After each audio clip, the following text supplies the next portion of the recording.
Bonjour à tous et bienvenue dans ce nouveau focus consacré à Vladimir Poutine et sa nouvelle stratégie au Moyen-Orient. Avec nous pour en parler, Renaud Girard, bonjour. Bonjour. Le président russe s'est rendu en Syrie le 11 décembre pour annoncer le retrait de la majorité des troupes russes. Il considère son intervention comme un succès, mais peut-on vraiment parler de succès ?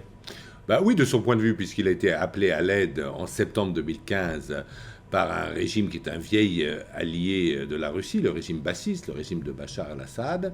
À cette époque, on pensait que Damas pouvait très bien tomber. Et aujourd'hui, Damas n'est pas tombé. Alep a été repris.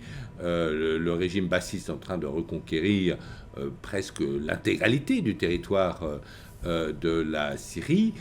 Tout le monde considère que Bachar est là pour durer. Même les États-Unis ont dit qu'il fallait négocier avec lui.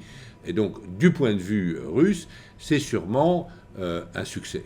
Alors après, beaucoup peut-être d'Occidentaux espéraient que les Russes allaient également prendre part plus vigoureusement à la lutte contre Daesh. Or, la priorité en tout cas des Russes, ça a été d'abord le maintien de Bachar el-Assad. Est-ce qu'on peut dire ça ? Ah oui, tout à fait, parce qu'en fait, c'était vraiment le but affiché. Il a été appelé, d'ailleurs c'est légal au point de vue du droit international. Hein, un pays a tout à fait le droit d'appeler un autre pays à l'aide. Ça c'est fait. Et ça va lui donner, c'est une raison du respect au Moyen-Orient, parce que Poutine a voulu montrer qu'à la différence des Américains, lui ne laissait pas tomber ses alliés. Vous vous souvenez des Américains qui avaient laissé tomber en 2014 Moubarak, une semaine après l'avoir embrassé.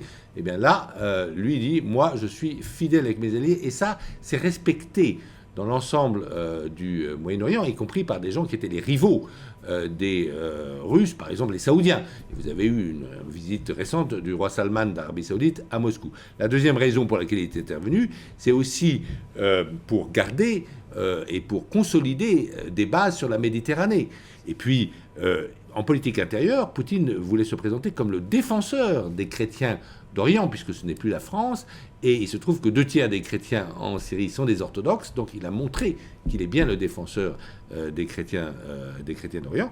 Il y avait aussi, il voulait rentrer dans le grand jeu international après l'échec de l'opération dans le Donbass, enfin l'échec diplomatique de l'opération dans le Donbass en juillet 2014, il se le remet dans le grand jeu international. Dans le grand jeu. Et puis, alors la cinquième raison, c'est aussi, il y a à peu près 4000 ou 5000 porteurs de passeports russes ou des pays alliés, des pays en ce temps djihadistes, islamistes en Syrie. Poutine a envie de les tuer sur place avant qu'ils puissent revenir sur l'espace russe. La Russie prend la place de l'Amérique aujourd'hui au Moyen-Orient ?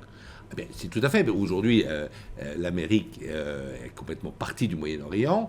Elle a été pendant 50 ans le honest broker, l'intermédiaire sincère, de gens qui faisaient la grande diplomatie sur le conflit israélo-palestinien. Là, vous avez vu que Trump a carrément pris parti, puisqu'il a donné quelque chose à Israël, c'est-à-dire transférer l'ambassade de Tel Aviv à Jérusalem sans rien demander en échange et sans obtenir la moindre concession des Israéliens aux Palestiniens. Donc là, les Américains ne peuvent plus être considérés comme des honest brokers, alors que la Russie, on le voit aujourd'hui, arrive à avoir de bonnes relations avec tous les acteurs. C'est-à-dire, non seulement, par exemple, dans cette guerre... Avec l'Iran, l'Arabie Saoudite, Israël, par exemple, mais que va-t-elle faire par exemple, avec la Turquie, avec l'Iran, à la fois avec la Turquie et l'Iran, qui par exemple se sont opposés dans cette guerre en Syrie, à la fois avec le régime syrien et son ennemi, le régime saoudien, puisque le roi Salman a fait une visite à Moscou. Mais la question maintenant, c'est que va faire la Russie de cette influence ? Quelle est sa stratégie à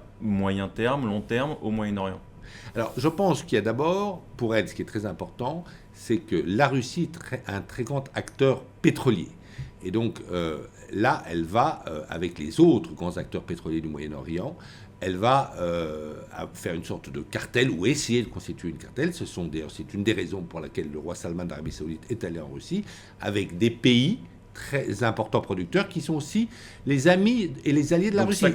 S'accorder sur les prix du pétrole ? L'Irak, l'Iran et l'Arabie Saoudite. Et si vous avez un front commun de ces 4 pays, Russie, Irak, Arabie Saoudite, Iran, sur le marché pétrolier, c'est énorme. Et ça peut aider à faire effectivement remonter le prix du baril, qui est en train d'ailleurs de remonter en ce moment. Mais sur la politique et l'influence, on a l'impression que le chemin est encore long pour la Russie. Par exemple, sur la crise qui anime le Proche-Orient depuis plus de 8 jours maintenant, on ne voit pas la Russie à l'offensive comme peuvent l'être par exemple d'autres acteurs. Alors la Russie effectivement accroît ses relations bilatérales avec tous les pays, avec la Turquie, voilà, avec l'Iran, fournit des armes, avec l'Arabie Saoudite, même des armes à l'Arabie Saoudite, avec l'Égypte, des centrales nucléaires à l'Égypte.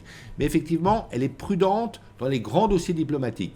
Elle pense que le dossier, par exemple, israélo-palestinien n'est pas mûr. Alors, elle est un peu en retrait, mais elle attend son heure. Parce qu'il faut reconnaître que sur un autre grand dossier, la seule diplomatie qui ait marché, c'est-à-dire je parle du dossier syrien, la conférence de Genève, toutes les initiatives occidentales n'ont pas marché, la seule initiative qui ait marché, c'est l'initiative russe d'Astana, où les Russes ont réussi à mettre face à face le gouvernement syrien, les rebelles, avec la Turquie et l'Iran. Et en excluant l'Occident. Et en excluant tous les Occidentaux de cette négociation. Et créer quand même des zones de désescalade, 4 zones de désescalade en Syrie. Alors c'est pas évidemment la paix, mais c'est mieux que rien. Merci beaucoup Renaud Girard. Et quant à nous, on se retrouve très vite sur le Figaro Live.